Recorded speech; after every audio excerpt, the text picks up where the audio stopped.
what I'm going to talk to you this evening, or have a conversation this evening around, is around authentic success. And think, well, what's that about?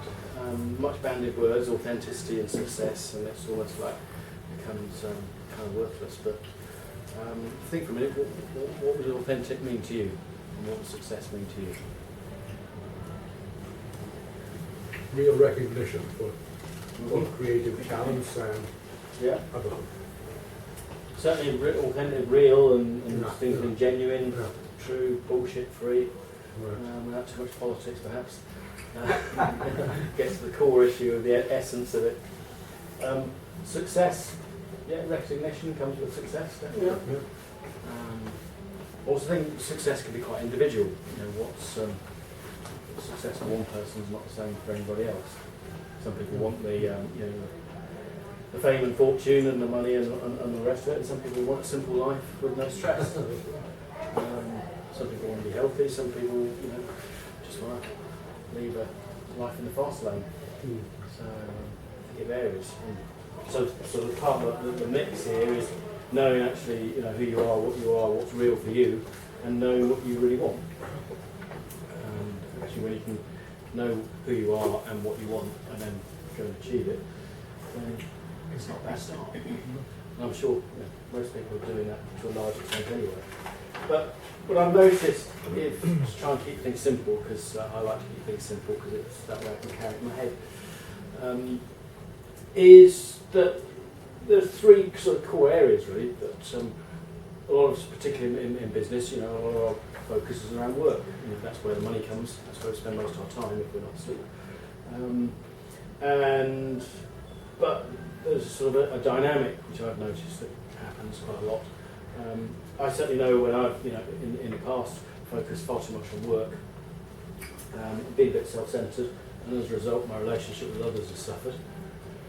And I think that's quite a blokey thing to do because we're kind of programmed to go and provide.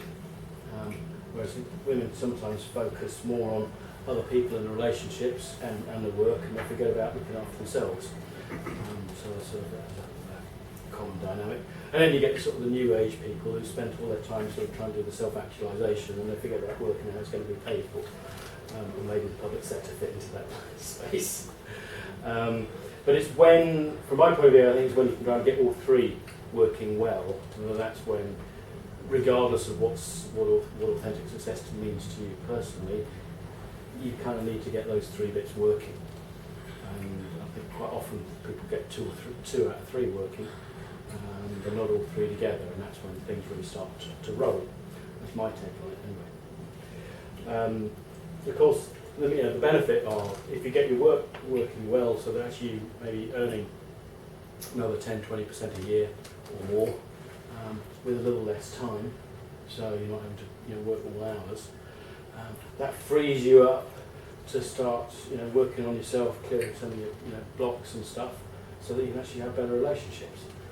And so that whole thing, so there's actually a lot of benefit from trying to work at this stuff. Because it's pretty easy to just carry on doing the same old, because it's comfortable, it's what we always do, and therefore we think, well, nothing's broken.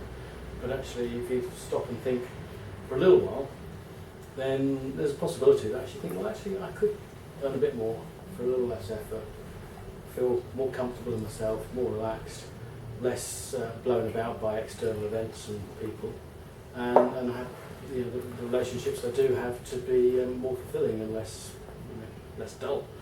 I think, well, how would that be in your life if that was to happen, or maybe somebody else's life, the people that are close to you? What would the impact be? So, before I talk about, I've developed some simple models to help to work through that. I'll just tell you who am I to be spouting this stuff. So I'll tell you a little bit about myself. You're probably a little bit curious to know why there's a bit missing down here. And so I'll start there. And the first thing I can remember is standing on the side of the road, looking down at my upside down car, thinking, what do I do now? In fact, my arm was flapping from the shoulder, literally flapping in the wind. And curiously, it didn't hurt. Not at that time. And I was thinking, can I get back into the car, get my mobile phone and get some help? or not. No, I couldn't do that. So eventually, this is dead of night, 14 years ago, in November actually, so almost to the day, except we're now December. And I came across this little cottage and banged heavily on the door until some brave soul eventually answered. And as luck would have it, she must have been an angel because she was a theatre nurse. And she laid me down in the hallway, kept me conscious while the ambulance arrived. And the next thing I can kind of remember is the surgeon waking me up in hospital the following day, apologising for amputating my arm at the elbow. And I thought it was good news because I thought I'd lost it here because it was literally flapping around. As it happened, it took 2 years to mend that, but that's another story. So I was lucky to be alive, I was lucky to be left-handed, and I was lucky that I only lost half my arm, so I was feeling quite chuffed then. But luck didn't quite run that way because I landed up getting MRSA in hospital. My business partner decided to terminate my directorship whilst I was there, so we had a good old litigation battle over the value of my shareholding and how we went through the process run. And at one point I was so weak when I got home after being weeks and weeks in hospital that it took me a full 5 minutes to walk up a single flight of stairs. And that was a bit of a wake-up call. So I made a decision then, which I've now sort of called a crystal clear, authentic objective, but just then it was just like, okay, I'm going to get fit. No smart goals around that. No time, nothing, just compass point, crystal clear, unambiguous, I'm going to get fit. And then it was the old baby steps with smart goals, couldn't get to the letterbox at the end of the road and back. And then a little bit further, a little bit faster, and bit by bit, I got a bit fitter. And 2 years later, I landed out doing an Olympic distance triathlon. It's 26 mile on a bike, after a mile in a pool, with one paddle, and then a 10k run at the end of it. So it just goes to show that actually, if you set yourself a clear compass point and just keep taking baby steps, you can go far further than you ever thought possible at the start. But you need that compass point, because otherwise it's a bit like Winnie the Pooh in a 100-acre wood. You just go around in circles, the same amount of steps, but you just land out in the same place. So that's why having a clear compass point and sticking to it is a really, really powerful way, and you can use that in life and in business. Curiously, I built up a manufacturing business from 200,000 to 4 million turnover with 50 staff over in Somerset, and we did that by having a single point of focus, a specialised product for a specialised segment of the market, and we became the market leaders, and that's how we grew and grew, by being tunnel vision focused. And again, that's something that you can bear in mind with your own businesses, is actually the more focused you are about who you're serving and with what and for why, then that really helps. And an interesting thing happened that I'd had a family of 5 and trying to run with no income and running up huge legal bills, and so big overdraft and a big huge legal bill, and then we settled the dispute and went from a big negative to a massive positive, and I expected to be ecstatic, with a large bank balance and the mortgage paid off. And surprisingly profound was that actually the money was just a number on the spreadsheet on the bank balance. It didn't actually make any difference day to day. But what I had lost was my reason to get out of bed in the morning, this whole long fight for survival. So having a clear purpose is sometimes actually much more powerful than just the money. Obviously, if you don't have money for long, it's a bit like oxygen. If you haven't got enough to breathe, it's a bit uncomfortable. But once you've got more than enough, is it really the big driver that perhaps we think it is? So that's something else to bear in mind. So I then recovered, went back to university, took an MBA, trained as a business coach, trained as a mediator, set up my own consultancy and went networking. And then along the networking travels, I met a rather enthusiastic Duracell bunny character called Brad Burton, who wanted to set up the largest networking group in Somerset. And he said, I'd like your help. I said, well, you're energy, you're pissy, just get on with it. He said, no, I really want your help. So I said, okay, if you've got the drive, energy and passion to set up a national network, you've got yourself a deal. And that's how we started an organisation called 4 Networking, and we took that from a single group in Bridgewater in Somerset in 2006 to when I sold the shares 4 years ago, 300 groups right across the country and half a dozen in Australia. And again, we had a single point focus about what we did, who for, and that same formula with a different business structure, of course, and able to create that success again, £3 million business. So that's a little bit about me. I understand business and business strategy. We've come through some challenges along the way, and then I spent the last year kind of ruminating and reflecting and writing a book and developing some models around it, and that's what I was going to share with you briefly this evening,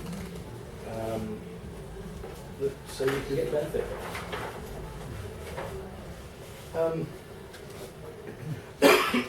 So, as I was showing earlier in the three balls, if you like, there's 3 areas of business: looking after yourself and your relationship with others. Those are the core issues in a simplistic way.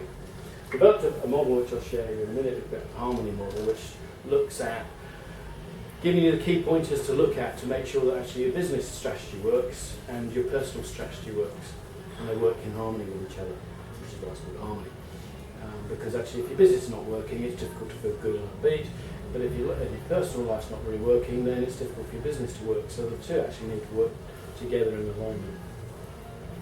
And then these series of A's, here's what I call the 4 anchors of authenticity, which allows you to be much more comfortable in your own skin, much less blown about by events, much less triggered by other people.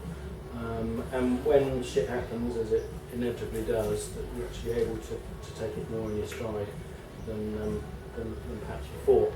And then the double A is what's called authentic alignment, which is when actually we can get your head, heart and soul actually lined up, both in your personal, business and relationships. And that's when everything, it's like cooking on gas really, because nothing's an effort. It's much more fun.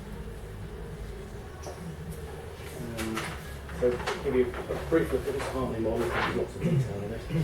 But on a personal side, you can do your sort of wheel of life coaching type stuff, which gets a bit complicated, all the different things.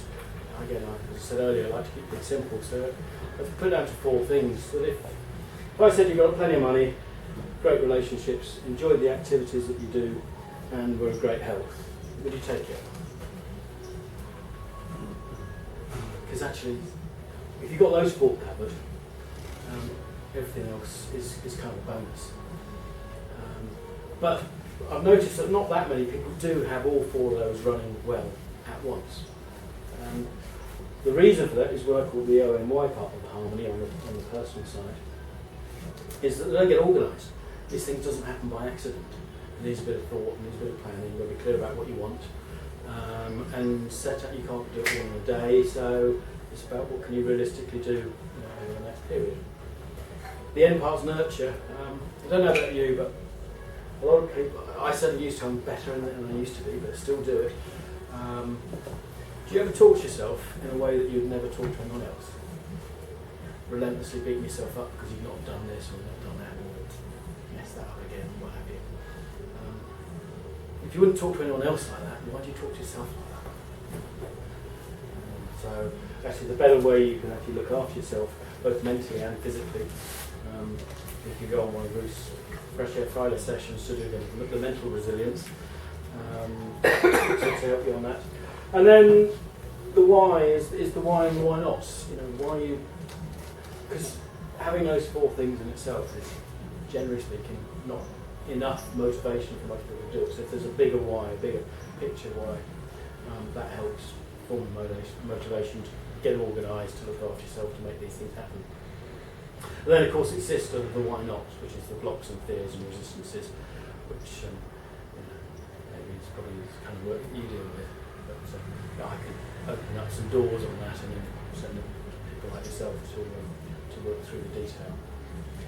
Whereas on the business side, to work back upwards, again, you've got to have a clear picture of why. What are you in business for? Why are you doing it? What's the bigger picture? So, and the more simple and clear you can make that, it's easier to communicate both to yourself, but actually to your staff, your business partners, to potential investors, to your suppliers, to your customers. Anybody who's involved, there's lots and lots of people involved in business. And again, when we spoke about forward networking, we said from day zero, we were going to create a national network. And in the early days, nobody believed us. It's a thing I just laugh, but we've absolutely believed it. It became part of our own DNA. We were totally committed to creating a national network, and nothing was going to blow us off course. And with that level of commitment and belief, we made it happen. The navigate part at the end, that's the whole marketing theory piece. You've got to navigate the landscape. You know, who else is in the market? What's the market about? How's the market operate? How are you going to compete? All those questions. That work's got to be done. Otherwise, you're just going to be drifting away in the wind. It's a bit like setting to sea. You've got to be able to set a course. And setting a course, actually have clear objectives. We were going to create a national network, really clear objective and really simple. If you get too held up into masses of KPIs and complex stones that change every quarter or whatever the next fad comes in, it will lose its clarity, it will lose its purpose, it will lose its simplicity and what they communicate it to all the people that need to know. Modelling, everything needs to be modelled in a business. The business model itself, the sales processes, the marketing processes, how you deliver your products and services, how you follow them up, and get repeat business referrals, make sure people have great experience, training staff and so on. It all needs to be modelled and mapped, because these things don't happen by accident. It's all part of getting organised. And of course, in business, you need to be almost more organised than you are personally. The R side of it is about the results, and that's about real-time results. A lot of people rely on their accountant to tell them whether they're making a profit or not, and that's too little too late, because they tend to be looking at, and they're also, because they're looking at the business as a whole, they tend to take in amortisations and depreciation and this, that and the other, and all the accounting stuff that's necessary, but actually that's always after the event. It's the real-time operational results that count, and the closer you can get that to real time, the quicker you can adjust. It's a bit like on the health side, the more you can be in touch with what you're thinking, feeling, what your energy levels are, and adjust to that in real time, then the more you can adjust to that. If you're doing it 2 or 3 days after the event, or 2 days, a month after the event, it's a bit late, and it's harder to adjust. But you can be much more nimble, much more adapt, more real time the results are. Alignment is about alignment of the whole your business strategy and what you're doing, but also so that links with your personal strategy, so that you're doing the things that you're good at, the things that work, that make your heart sing, things that fire your spirit up, and that you're getting other people in the business to do that as well. And also the sort of forward drive model where you've got the sales and people side of it, the front wheel people side of the business, with the back end, the finance and the operations, which is the more technical side. And actually it's about getting those balanced and aligned, working together, and that's when the business can really fly. On the horizon, what's next? How are you going to expand? How are you going to grow? Do you want to grow? Do you want to stay put? Just knowing what you want to achieve. And then once you know where you're going, it's much easier to get there. So that's my quick take on authentic success. I hope you found it interesting. I hope there's some little nugget that you might take away with it to just reseed an idea that you probably knew already. But I'm Tim Johnston. Hope you enjoy it. Thank you.